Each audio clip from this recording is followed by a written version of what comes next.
آخر إجراء من الشغالات حطت طفل عمره 18 شهر جوا الغسالة وشغلت الغسالة.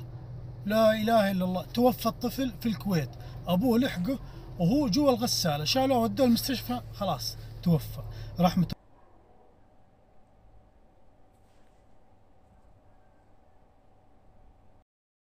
Harka-fuunii kabajamtoonnii fi hordoftoonni maatii mastuu taatan hundi keessanuu kan biyya keessa jirtanis kan biyya hambaa keessa jirtanis nageenyi araarri waaqayyoo isiniif haa baay'atu jecha akkasumas nagaa jirtu kan nagaa kootii galata waaqayyoo viidiyoodhaan gargar fagaannee turre dhiifama haaluma jireenya irraan kan ka'e tumaan gargar fagaanne akkasii isiniin jechuu jaaladha. Akkasumas nageenyi waaqayyoo bakkuma fi haala isinirra jirtan irratti isiniif haa baay'atu. Mastuun maal qabattee nuuf dhiyaatte jechuun keessanii nafu viidiyoo tokko dhugaa rabbii baay'ee kan nama gaddisiisu kan nama beekani kana jedheetu kan dubbachuun itti namatti ulfaatu isiniif qabadhee dhufe. Akkasuma akkuma viidiyoo kana ilaaltanitti dhugaa rabbii jechuudha. Daa'ima kana sarraatanyaan jechuudha fuutee gaseelii keessa guutee lubbuun isaa darbe dhugaa waaqayyoo baay'ee ulfaataadha jechuudha. Gisee tokko tokko waaqayyoo namatti si faradini dhugaa firjaa hin taane jechuudha. Kuni daa'ima du'ellee waaqayyoo lubbuu isaa amaaru obboleettii keenyallee dammoo dhugaa beekan baay'ee ulfaataadha. Baay'ee tokko ulfaataadha.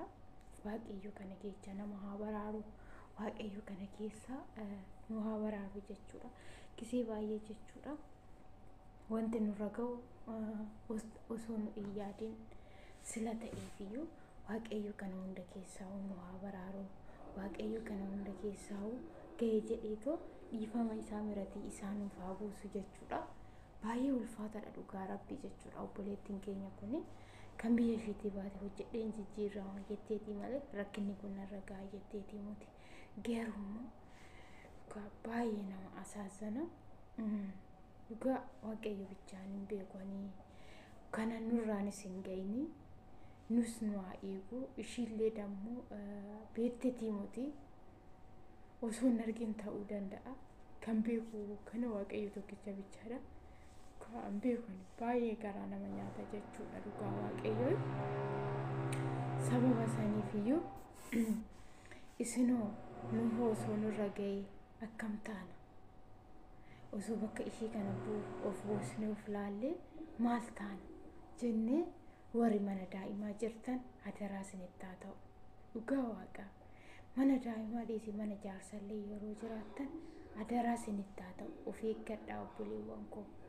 Of eeggadhaa. Maaliif qormaanni karaa baay'ee namatti baay'ata jechuudha. Qormaata kana keessaa ba'uuf immoo of eeggadhaa. Of eeggadhaa. Daa'imti isaanii qalqaalladha. Daa'imti isaanii namaaf hin qabamtu jechuudha. Tafkii hin qabdu.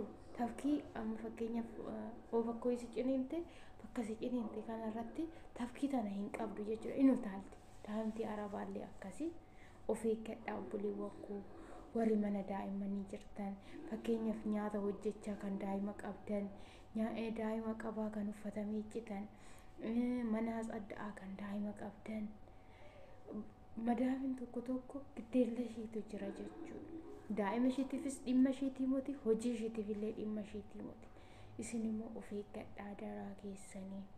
Maaliif haga namarra ga'utti homaa namatti fakkaatu gaafa namarra ga'e cinqii keessa nama gata jechuudha. Gaafa namarra ga'e lubbuu namaa dabarsaa ga'a jechuudha.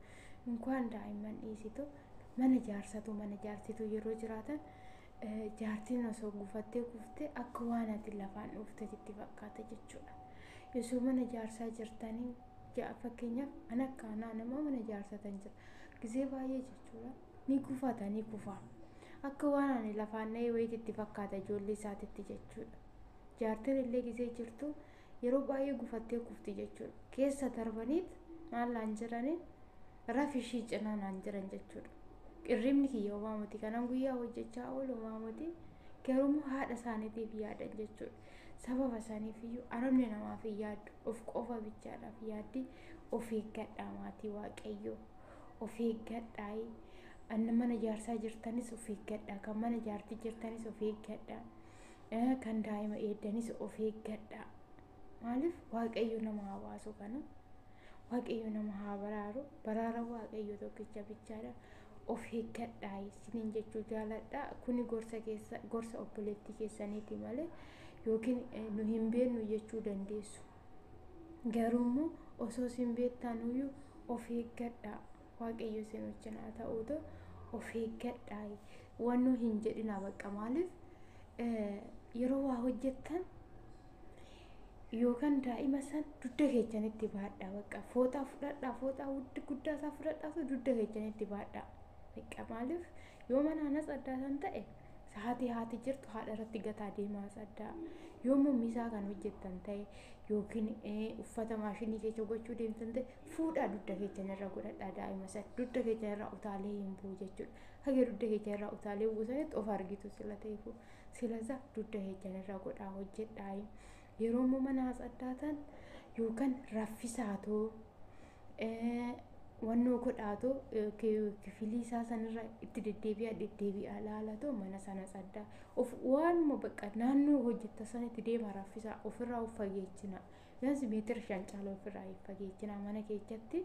Yoo fooqii gubbaarra kan hojjettan ta'e daa'ima fooqii lafaatitti hin gatina. Yoo fooqii lafaa kan hojjettan ta'e daa'ima fooqii gubbaatti irratti gattanii buutanii hin hojjetina. Wanti biyyaa baataniif irra caalaa warri mana daa'imaa jirtan daa'ima saniif si fudhatan jechuudha. Silasa tukurratti jechaan daa'ima san irratti godhaa. Yaada keessan hunda isaatiyyuu daa'ima san irratti gataatoo daa'ima namaa sina siraatan eegaa. Kan biyya keenyaa waaniif hojjennee jijjiiramuuf malee biyya hambaa keessatti siqaa nurra ga'uuf himate. Silasa yoo daa'imti isaanii amalanyaa ta'e hojiin xoosii xumbusaa sanatti haa ba'u. Dhiisaa hojii san daa'imuma san qaba. Maaliif rakkinni akkasirra hin geenye isiniin jechuu jaaladha. Akkasumas immoo haga viidiyoo biraatiin walitti deebinutti turtii gaarii isiniif haa ta'u.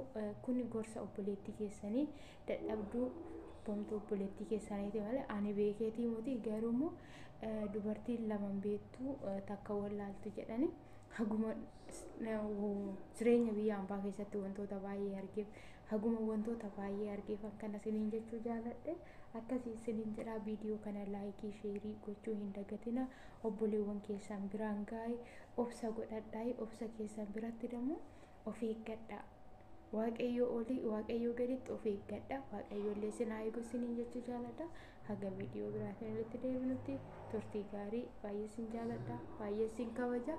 Waaqayyo isin wajjin haa ta'u isiniin jedha. Turtii gaarii.